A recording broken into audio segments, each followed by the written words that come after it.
The Bitcoin price has been hovering in a very uncomfortable place in the last few weeks, especially for those waiting on the sidelines. Many people are apprehensive to buy in, unsure of which direction the price is going in the short to medium term. So what gives? What exactly is holding Bitcoin back? Is the price being suppressed? Should we cancel the bull run? Today, we look at Peter Thiel on his recent appearance of Joe Rogan, Matthew Siegel from Van Eck, Bill Miller, and everyone's favorite Bitcoin bull, Michael Saylor, to help illustrate the investment thesis for Bitcoin, and why exactly Bitcoin bulls seem so convicted of the inevitability of where the Bitcoin price goes next. What's up, everyone? Welcome back to Bitcoin Daily. I'm Hurley, Director of Content here at Swan. Let's get into it. Now, I've been having some conversations with friends and family when it comes to Bitcoin lately, and I'm getting the sense that people are a little bit uncomfortable with the price action lately. After just scratching above the previous all-time highs in March of this year, it's been chopping sideways and down ever since, with some concerning wicks to the low 50s earlier this month. Now, if you run this by your average run-of-the-mill Bitcoin enthusiasts, they'll tell you that this is exactly what Bitcoin always does. It bores you into complacency and doubt, and then when you're least expecting it, it rips your face off.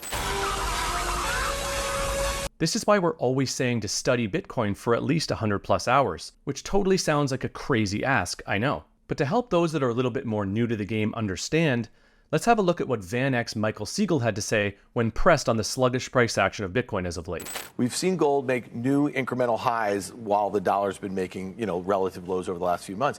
But one thing that's not participating in this move is Bitcoin right now. So, it's had a series of lower highs, a series of lower lows. How do you explain that disconnect between what gold's doing right now and the way that Bitcoin's been acting over the last couple of months? Yeah, so a few factors are at play. One is the unwind of various carry trades and growth, which has been struggling a little bit. And when you look at Bitcoin's correlation with the NASDAQ, it's at a 2-year high. It's well below the highs that we had in kind of late 2022, but it's a 2-year high. The second reason is there are forced sellers in the market. The German government has sold all of its Bitcoin, $2 billion worth. The U.S. government is selling Silk Road-related coins. There are 2 major bankruptcies where creditors have just been paid out. That's Mt. Gox and Genesis. So with all this forced selling behind us, and this is a typical seasonal pattern where Bitcoin tends to struggle in the kind of 1 to 3 months after the halving, which was in April, and right pre-election, as the market comes to grips with whatever candidate wins, we're in for 4 more years of reckless fiscal policy. The history is that Bitcoin really hits its stride at that point. So we're buyers here. We think it recovers. So to kind of summarize what Siegel just laid out here, we're at the calm before the storm with Bitcoin right now. Historically, shortly after the halving, the Bitcoin price tends to consolidate around the previous cycle's all-time high before the next big leg up. Now, forced sellers seem to have exacerbated and perhaps even lengthened this consolidation period. But let's not forget the massive moves the Bitcoin price made in the latter part of last year and the first few months of this year. Leading up to and following the approval of the spot Bitcoin ETFs, the price nearly tripled. So a more lengthy cool-off period does make a lot of sense right here. But this doesn't answer a question that I got from a friend just this past weekend. He asked me why Bitcoiners seem so sure that the future value of Bitcoin will be so much higher than it is now. What is the disconnect between those that study Bitcoin deeply and those that are looking at it from more of a surface level? To help illustrate this, have a look at this clip of Peter Thiel on a recent episode of Joe Rogan, where they're discussing the long-term potential of technologies like AI to change the world. Do you think that the lack of acknowledgement or the public celebration, or at least this mainstream discussion, which I think should be everywhere, that we've passed the Turing test, do you think it's connected to the fact that this stuff accelerates so rapidly that even though we've essentially breached this new territory, we still know that GPT-5 is going to be better, GPT-6 is going to be insane, and then they're working on these right now, and the change is happening so quickly, we're almost a little reluctant to acknowledge where we're at. Yeah, I've, probably for 15 years or so, often been on the side that there isn't that much progress in science or tech, or not as much as Silicon Valley likes to claim. And even on the AI level, I think it's a massive technical achievement.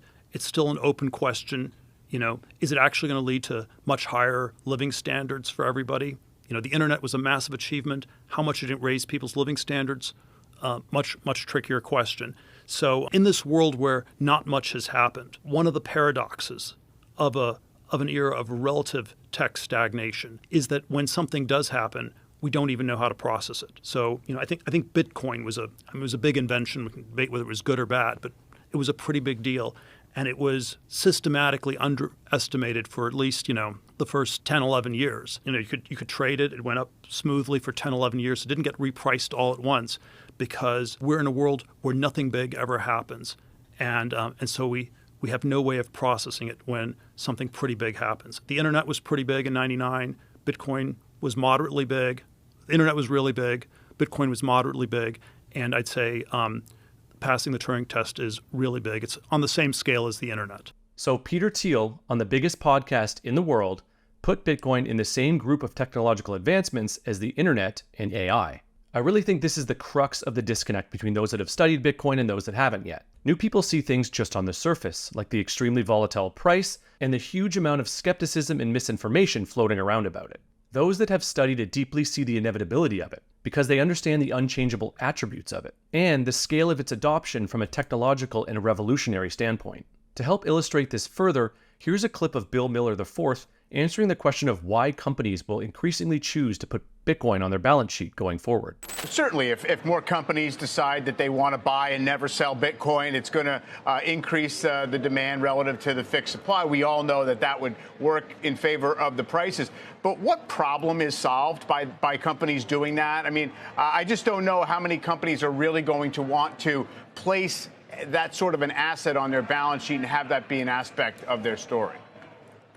Well, I think it's worth asking what their alternatives are. And the alternative is you can buy a Treasury asset that whose white paper says it's going to depreciate at 2% a year at least. And if you look back at the history of the Federal Reserve, they printed approximately 6% supply growth over an incredibly long period of time. 6% supply growth, that just happens to correlate with the long-term growth rate of nominal GDP. What do you know? So here's the real deal. Bitcoin is the new global denominator for capital. So the problem it solves you don't have all of these politicians running around trying to curry for favor and redistribute wealth and change taxes and change all sorts of things. You get what you get. You get 21 million Bitcoin and that's it. And so, we're incredibly optimistic about it over the long term as these dominoes continue to fall in favor of Bitcoin. What Miller points out here is that Bitcoin is increasingly being seen by institution and high net worth individuals as the pristine, liquid, and counterparty-free asset that it is. They're starting to understand that what it's really competing with on their balance sheet is US dollars. And in a world with the infinite money printer and soaring debt levels, Bitcoin is the clear winner. One company that's proving this thesis is, of course, MicroStrategy. So to finish up, let's watch this clip of MicroStrategy co-founder Michael Saylor at Bitcoin 2024 in Nashville, talking about probably the least appreciated attribute of Bitcoin, its extreme price volatility. If I told you it was going to go to 13 million in 21 years and it was going to go perfectly linearly with no volatility, is that better than if it goes to 13 million and it goes all over the place like this? You don't want it to be non-volatile. Here's what you want. You want it to be extremely volatile because that way you know something nobody else knows. I give you 21 years and you can go start a company, borrow money, raise capital, start a hedge fund, create a Bitcoin business, tell your friends, start a podcast, build a life for yourself, get leverage, mortgage your house, change the view of your bank. I'm giving you the ability to do work. It's a lever. It's a 21-year lever, okay? Like MicroStrategy has been working 4 years. If Bitcoin had gone from 10,000 to 65,000 on August 11th, on the day we announced our Bitcoin buy on August 10th, we wouldn't be worth 40 billion right now. We would be worth 4 billion right now. You see, so you want the lever, you want the time, and the second thing you want is you want massive volatility.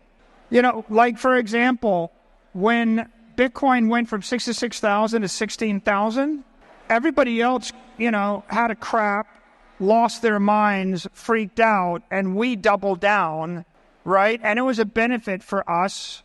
It was a problem for everybody else. We ripped up. And so you get the chance to prove yourself economically, and you get a chance to prove yourself intellectually, and you get a chance to prove yourself morally and ethically if you live through the volatility. You should pray for the volatility.